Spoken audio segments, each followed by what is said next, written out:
Tu veux travailler sur les bateaux de croisière, il n'y a aucun problème, crois-moi, tu vas rencontrer des personnes géniales, tu vas te faire plein de beaux souvenirs. Mais il faut que tu comprennes un truc, c'est que c'est un monde de fils de pute.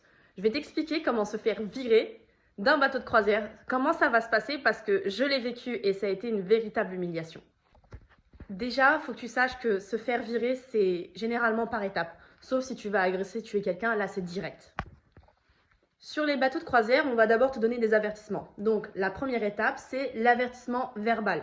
Un de mes amis, par exemple, qui est ingénieur, a l'interdiction de travailler avec son alliance parce qu'il travaille avec les machines et que ça peut être dangereux. Sauf qu'une fois, il a fait l'erreur de garder son alliance, peut-être par étourderie, et en fait, il s'est pris un avertissement oral. Bon, c'est pas grave, tu continues ta vie, tu vas pas te faire renvoyer. Il faut que tu comprennes qu'au bout de 3 avertissements oraux, tu te prends un avertissement écrit. Mais attends, on n'y est pas encore. Alors, il faut que tu comprennes que pour avoir un avertissement écrit, ce qui est beaucoup plus grave, il faut que tu aies 3 avertissements oraux dans la même catégorie.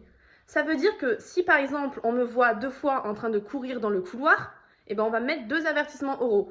Par contre, si je suis en retard, eh ben, on va me mettre 2 avertissements oraux dans la catégorie « est arrivé en retard ». Donc je n'aurai pas d'avertissement écrit. Au bout de 3 avertissements oraux, tu vas te prendre un avertissement écrit. Alors là, c'est beaucoup plus grave parce que en fait, l'avertissement écrit va durer 1 an.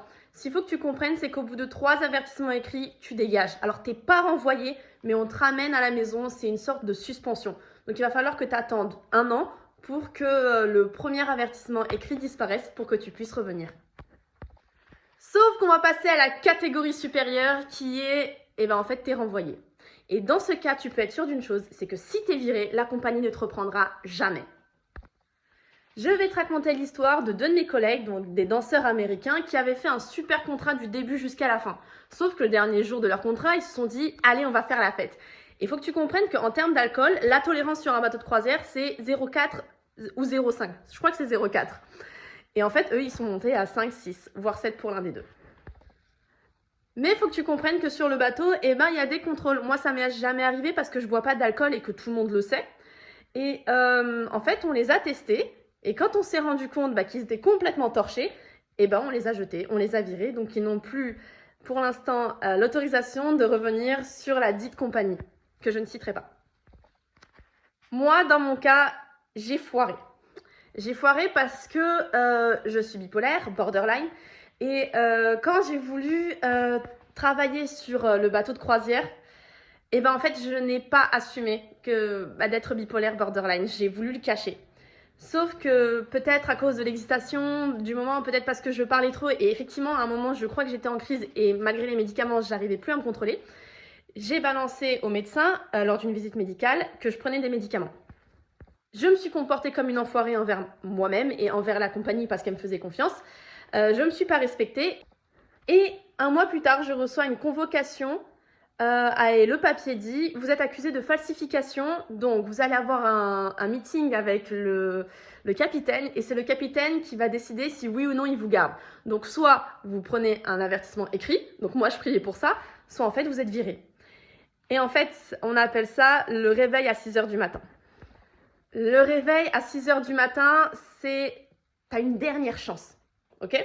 Donc moi je me suis levée et je me doutais bien que j'allais me faire virer. Et donc, j'arrive, je m'assois et le capitaine me dit bonjour. Et en fait, j'ai même pas eu le temps de débattre, de me protéger. Parce qu'effectivement, dans ce genre de cas, le cruise directeur, qui est en fait le directeur de mon département ou mon manager, en fait, vient pour me défendre. Sauf que le cruise directeur qui était censé être là, n'a pas été là. Et en fait, c'est mon manager qui est venu. Et il faut comprendre que quand c'est foutu, c'est foutu. Donc, le cruise directeur ne s'est même pas déplacé. Donc là, j'ai compris. Et le capitaine m'a dit « T'es viré. Tu rentres chez toi. » Et en fait, dans ce genre de cas, en fait, il n'y a rien à faire. On va vous dire que vous pouvez faire appel, mais ça ne sert strictement à rien. Donc là, je recueille encore des lettres de recommandation de mon ancienne compagnie, celle que je viens de finir, et la nouvelle parce que je vais partir sur Royal.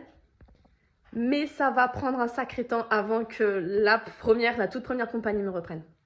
Du coup, j'ai dû refaire le test médical, j'ai augmenté la dose de médicaments, j'ai revu le psychiatre, le psychologue pour que tout soit clean.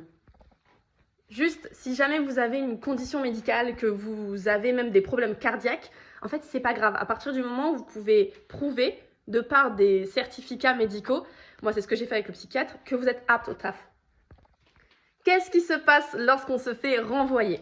C'est le début de l'humiliation. Il faut savoir que Donc, vous allez vous lever à 6 h du matin et vous allez vous faire suivre par un agent de sécurité. Elle ne m'a pas lâché. Elle m'a emmenée jusqu'à ma chambre, elle a pris une chaise, elle s'est mise en face de ma chambre et elle m'a dit « tu fais tes valises ». Et le pire, c'est qu'elle n'arrêtait pas de me regarder avec le sourire en mode « allez, dépêche-toi, c'est la vie ». Donc la panique complète parce que j'avais même pas de valise puisque je l'avais complètement détruite en arrivant et il fallait que j'en rachète une, sauf que j'avais oublié. Donc à partir de là, en fait, si vous voulez, je vous raconte mon histoire, hein, mais j'ai complètement craqué. Mon médicament faisait plus effet, c'était la panique, j'étais en pleurs. La nana, elle n'en avait rien à foutre. Elle m'a dit bon, dépêche-toi, comme ça tu prends ton petit déjeuner ou alors je te laisse dormir un peu avant que tu partes. Parce que du coup, il faut comprendre que quand vous vous faites virer à port. Donc ça veut dire que moi, mon bateau, il partait de Miami. Et il revenait à Miami. Donc ils ont attendu que je revienne à Miami pour me virer. Sachant que ce n'est pas apparemment le capitaine qui vous a viré, parce que je vous rappelle que c'est un monde de fils de pute. Donc on ne vous dira pas toujours la vérité. Apparemment, c'est la base elle-même qui a décidé de me renvoyer chez moi.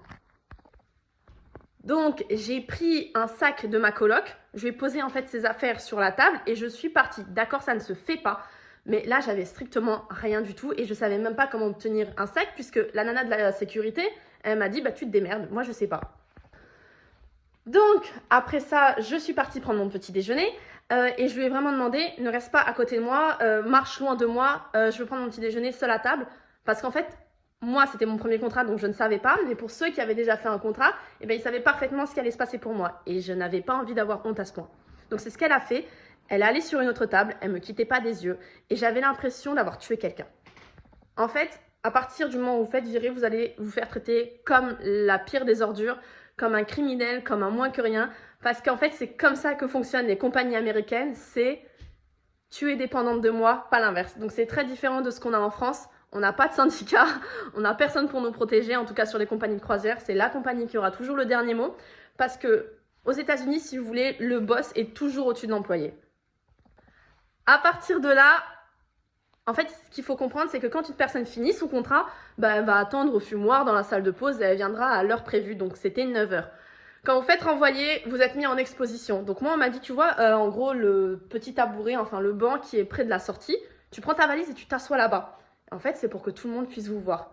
Ça fonctionne par humiliation. Pour vous dire, un de mes collègues n'a pas trié ses ordures. En fait, on a pris en photo toutes les ordures et on les a placardées sur les murs du bateau pour dire « Regardez ». Et il s'est pris un avertissement. Écrit. Donc, moi, vous comprenez bien que ça va tellement vite que je ne comprends pas. Donc, à partir du moment où je peux sortir, parce que j'ai quand même attendu de 7 h à 9 h sur le banc, on me dit « voilà, tu peux prendre tes affaires, tu peux y aller ». À partir de là, en fait, ils vont garder votre passeport, mais ça, c'est pour tout le monde, c'est pour éviter l'immigration illégale. Et en fait, quand je suis partie vers l'aéroport, ma coloc est rentrée dans la chambre, elle a vu qu'un de ses sacs avait disparu, et en fait, elle est venue en hurlant à l'aéroport, elle m'a volé mes affaires, elle m'a volé mes affaires. Donc, je ne lui ai pas volé ses affaires, je suis d'accord pour dire que j'ai merdé, mais vu l'état dans lequel j'étais, je me comprends. Donc, à partir de là, elle m'a emmenée voir la sécurité. Le mec m'a dit, c'est simple, si tu voles, tu vas en prison. Et j'ai dit, j'ai pas volé, vous pouvez ouvrir, il n'y a aucun problème. Je me suis fait palper du vagin au sein. Bien sûr, les hommes se sont retournés, j'ai été palpée par une femme. Et en fait, il m'a dit, voilà, en fait, au moins, elle n'a pas menti. Il est parti me chercher un autre sac avec des trous. Et en fait, il m'a dit, écoute, tu vois, tu vas à l'aéroport, tu rentres à Zurich. Et moi, j'ai dit, mais je viens pas de Zurich, je suis pas suisse, je suis française.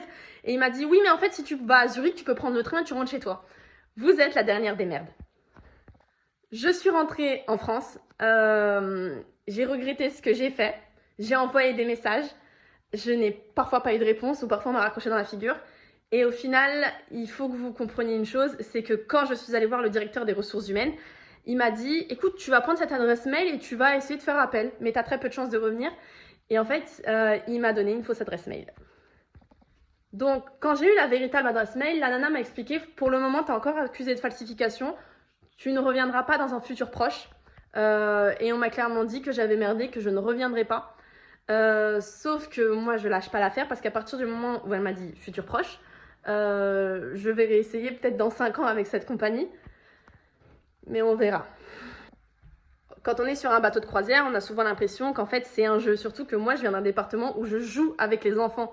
Donc je voyais pas le mal. Mais c'est vrai que quand je me suis retrouvée en face du capitaine, je me suis rendu compte, oh putain, en fait, on est sur un bateau et il y a des vies en jeu. En fait, je sais que ça peut paraître complètement stupide et je comprends le fait que, voilà, on veut pas laisser forcément ses enfants à une personne bipolaire qui est en plus borderline sans savoir si elle est apte ou pas. Ça, je le comprends. Je l'ai pas assumé et maintenant, dans mes tests médicaux, je l'assume à 100%. Je savais parfaitement ce que je faisais. Et je savais parfaitement que j'arrivais pas à assumer. Et je comprends la décision, même si ça a été très violent. Je me suis retrouvée à l'aéroport, je me suis assise et en fait on m'a dit voilà, il est 9h, vous êtes en dehors du bateau, mais votre avion par exemple, j'étais avec une brésilienne, ne part qu'à 19h. Donc en fait on est resté jusqu'à 17h au Burger King qui est à côté de l'aéroport. Et en fait, à un moment, quand mon cerveau a compris ce qui était en train de se passer, je me suis assise, j'ai appelé ma mère. Alors il faut comprendre que vous n'avez pas le droit de vous éloigner des agents de sécurité. Donc du coup je suis restée dans sa ligne de mire. C'est très sévère les États-Unis parce qu'ils veulent fuir l'immigration complètement illégale. C'est aussi un peu con parce que je me suis dit, moi en tant que Française, on va me laisser tranquille. Mais en fait, pas du tout. Il y a des règles aux États-Unis qui peuvent paraître complètement racistes. Par exemple, mes amis indiens avaient l'interdiction de descendre aux escales américaines parce que le gouvernement américain disait que oui, il y a des risques pour l'immigration illégale, vous les gardez, etc., etc. Bien sûr, quand je suis descendue du bateau, on m'a pris mon badge, on m'a pris le visa qu'ils m'avaient donné au tout début, le I-95, pour sortir sur la terre américaine. En fait, c'est un morceau de papier qu'on va te donner et tu devras le montrer à chaque fois que tu sors et que tu rentres, à chaque fois qu'il y a la police pour prouver que légalement tu as le droit d'être ici. Donc c'est très sévère l'immigration.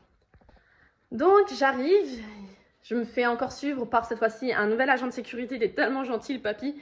Et en fait, il me mène à l'aéroport et il me dit bonne chance pour la suite. Je suis consciente que j'ai joué les enfoirés sur plein de points. Parce que en tant que bipolaire, des fois j'ai une montée d'adrénaline, j'ai envie de jouer avec le feu. Je pense être supérieure, c'est vrai. Et en fait, j'ai craqué sur le bateau au bout du 3e mois parce que c'est effectivement le 3e mois que j'ai été virée. J'ai essayé d'autres compagnies et c'était extrêmement violent parce que en fait, si vous voulez, moi je suis rentrée chez moi et j'avais tous mes collègues de travail qui venaient de finir leur probation, qui avaient un nouveau contrat et qui allaient pouvoir continuer leur aventure sur la compagnie, ce qui n'a pas été mon cas. Dans ce genre de cas, quand vous rentrez d'un bateau de croisière, vous mettez plus, en tout cas dans mon cas, un bon mois avant de comprendre que vous n'êtes plus en fait sur le bateau, que quand vous allez ouvrir la porte de votre chambre, c'est pas vos collègues de travail et c'est pas l'océan qui va se présenter à vous. Et en fait, à partir de ce moment-là, vous comprenez que cette vie est folle, que vous êtes tout le temps sous pression, vous avez tout le temps peur parce qu'il y a des caméras partout, parce que tout le monde vous juge, mais c'est addictif. Donc, si j'ai quelque chose à dire sur le premier contrat que vous allez faire, vous risquez vraiment de vous faire virer, vous allez vous prendre plein d'avertissements, parce qu'en fait, il y a des trucs qui peuvent paraître logiques sur un bateau, mais qui ne le sont pas pour vous.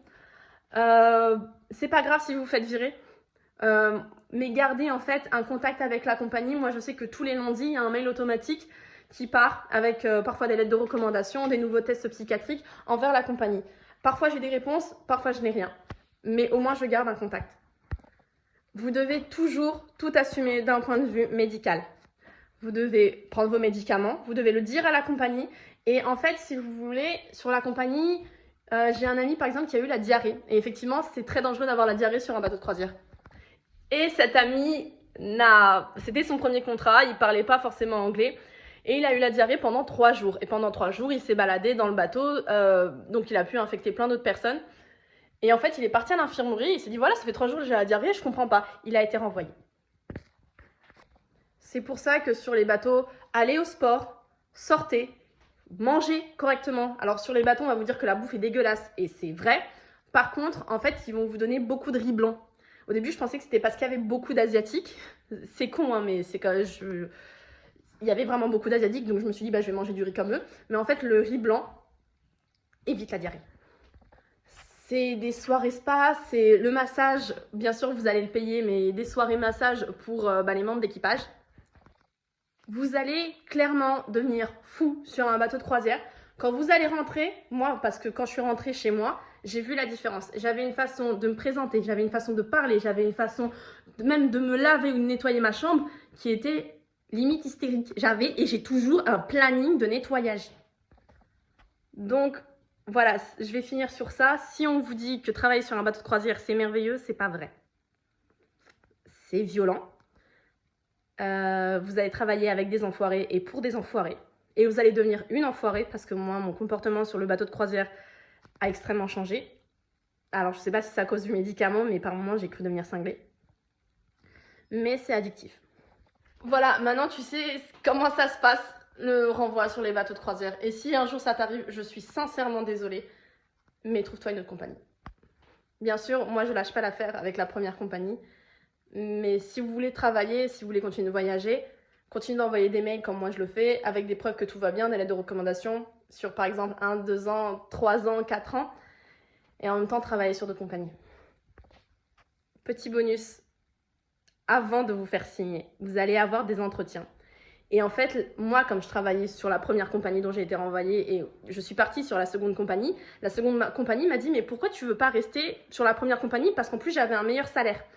Et en fait, ne dites pas la vérité. Moi, j'ai pas dit la vérité parce que le ressources humaines m'a dit ne dis surtout pas la vérité. Donc du coup, j'ai juste dit que j'avais envie de changer. Et c'est tout. Encore un truc. Quand je suis rentrée, j'ai remercié le ciel de m'avoir fait naître française. Je vous explique. Il y a des gens qui sont dépendants du salaire des bateaux de croisière. Moi, j'étais à 2 000 €. 2 000 €, en tant que professeur des écoles, j'ai un CAP et je peux donner des cours de chant, de violon et de piano. Je ne suis pas dépendante du bateau de croisière, je suis dépendante des voyages, de la fête, je suis dépendante des rencontres, mais je ne suis pas dépendante du bateau et je pense que c'est la plus belle chose qui me soit arrivée. Parce que, en fait, quand vous faites renvoyer, il faut comprendre que le bateau de croisière va taper dans votre salaire pour payer les billets d'avion. Donc, je n'ai pas eu de salaire. Par contre, si j'ai un conseil, si jamais vous faites virer, par exemple, le 20, demandez toujours vos cash advance. Cash advance, c'est en gros autour du 8, on va vous demander, bah voilà, sur tes 2 000 €, bah tu veux combien? Sachant que je peux demander que la moitié. Donc je demandais toujours la moitié, parce que j'avais toujours peur de me faire virer. Le problème, c'est qu'ils avaient déjà pris leur décision. Du coup, eh ben, ils m'ont pas versé le cash advance le 15. Bah du coup, j'ai rien eu. Encore un truc, je suis désolée, mais il y a tellement de choses à dire sur ce sujet. Si jamais vraiment votre rêve c'est de travailler en mer et que vous n'avez pas forcément envie de rejoindre la marine ou autre, vous pouvez travailler en tant qu'ingénieur sur les ferries. Moi j'aimerais bien travailler sur les ferries, peut-être pas en tant qu'ingénieur, mais il y a d'autres postes.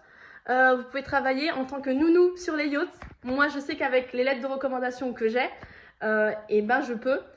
Le problème, c'est que je sais que bipolaire, parce que je dis pas borderline puisque je n'ai pas de traitement si ce n'est voir le psychologue en visio toutes les 2 semaines, et ben ça fait peur parce que quand vous laissez, vous êtes un parent, vous n'avez pas envie de laisser en fait vos gosses à une personne qui a des troubles psychiatriques, même si mon travail était parfait, hormis le fait d'avoir pas du tout assumé le trouble bipolaire, mon taf était vraiment parfait. Et ce qui est douloureux, c'est en fait, c'est tellement violent que vos collègues de travail comprennent pas. Vous voyez votre manager triste, parce que moi j'ai vu mon manager triste, il m'a dit je peux strictement rien faire. C'est tout. Vous pouvez aussi vous faire virer par un officier. Je vous explique. En fait, si vous voulez, tout le monde est marié sur les bateaux de croisière, une grosse partie. Donc à partir de là, il y a des couples illégitimes qui vont se créer apparemment pour compagnie. Pourquoi pas? Parce qu'on pourrait parler du fait juste d'avoir du sexe, parce que c'est humain pendant 6 mois, bah voilà, tu vois pas ta femme ou ton mari, mais parfois en fait c'est... en fait, t'es en couple et c'est ça, et moi je comprenais pas. Du coup, il y avait une fille qui était folle d'un des officiers et il ne lui avait pas dit qu'il était marié, qu'il avait des enfants dans son pays. Elle a pété un câble et en fait, elle a pris des photos de ce gars avec toutes ses compagnes. Et pendant des semaines, elle a pris plein de témoignages et elle lui a raconté, en tout cas, elle a appelé la femme de l'officier et elle lui a dit, voilà, votre mari vous trompe. Elle lui a envoyé les messages. Le problème, c'est que l'officier est parti et qu'elle s'est fait virer une semaine après. Pourquoi? Parce que l'officier l'a découvert, puisque la femme a appelé, l'officier n'a pas du tout aimé et l'officier lui est tombé dessus pour une connerie et lui a dit, bah voilà, c'est grave, je vais faire appel à l'article, je ne sais combien, et tu es renvoyé. Soyez hypocrite sur les bateaux de croisière, c'est le seul truc que je peux vous dire. Pourquoi les bateaux de croisière sont aussi stricts? et pourquoi en fait ils vont jamais vous rappeler. Alors c'est pas toujours une question de sécurité, c'est qu'ils ont un réservoir sans fin d'employés. Ça veut dire que des gens, par exemple des Philippines, puisque c'est 70-80% en fait du personnel sur un bateau de croisière, qui seraient prêts à faire du 14 heures par jour pour un salaire de 1100 €, et ben en fait il y en a plein. Pourquoi? Parce que quand tu fais la conversion, en fait c'est énorme chez eux. Moi j'avais une coloc qui venait d'Argentine sur la toute première compagnie où j'étais. Après je suis partie pour NCL et ensuite là je vais partir pour Royal. Et en fait on gagnait 2000 € toutes les deux. Et elle m'a dit mais tu te rends pas compte, pour moi c'est énorme parce que moi j'ai fini de payer ma maison. Au bout de 6 mois j'ai payé ma maison avec mon mari. Et en fait quand je faisais le calcul, et ben, je me rendais compte que et ben, qu'en fait même si j'avais un mari, et ben, j'aurais pas pu payer en fait la maison, j'aurais même pas pu l'acheter. J'ai des collègues de travail, alors il y en avait une qui venait du Zimbabwe et chez elle gagnait à peu près 300 €. Et en fait elle gagnait 2000 €. Et elle m'a dit mais en fait tu te rends pas compte parce que 2000 €, donc oui je fais la conversion en dollars, ça fait à peu près 2000 €. Et ben en fait chez moi c'est énorme parce que elle a pu scolariser ses enfants dans des écoles privées, super privées, super chères, avec un niveau d'éducation assez incroyable. Elle a pu construire sa maison après avoir acheté le terrain. Voilà. Et effectivement, la remarque qu'on m'a beaucoup faite, c'est on a l'impression que bah, tu prends pas ce travail au sérieux comme nous. Et j'ai fait, mais si. Mais la grosse différence, c'est que moi, demain, si je perds ce travail, et ben en fait, c'est pas grave parce que dans tous les cas, je pourrais pas m'acheter ma maison.